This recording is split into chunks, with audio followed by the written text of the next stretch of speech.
সকাল সকাল দোকানের গাড়ি নিয়ে সিগনালে গেলাম বাসের পেছনে আটকে থেকে মনে পড়লো যে প্রেমের বাসের কথা।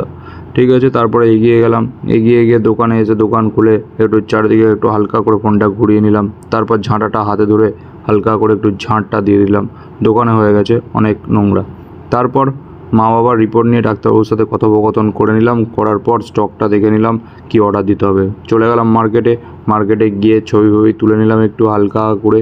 তারপর ওষুধগুলো গুছিয়ে নিয়ে অর্ডারগুলো সব কটা ব্যাগের মধ্যে পুরে চলে এলাম দোকানে এনে ওষুধগুলো ঠিক করে একটু হিসাব নিকাশ করতে লাগলাম। ঝাপাঝাপ বসিয়ে দিলাম কোনটার কত দাম।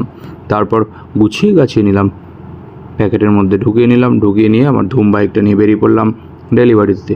দুপুরবেলা কেটে গেল, তারপরে সন্ধেবেলায় পড়িয়ে টড়িয়ে আবার দোকানে এলাম। দোকানে এসে সব দেখে নিলাম, হিসাব নিকাশ মিলিয়ে নিলাম। তারপর দোকান বন্ধ করে আজকের কাজকর্ম গুছিয়ে নিলাম সুন্দরভাবে, খাতা ফাতা সব বন্ধ করে দিলাম।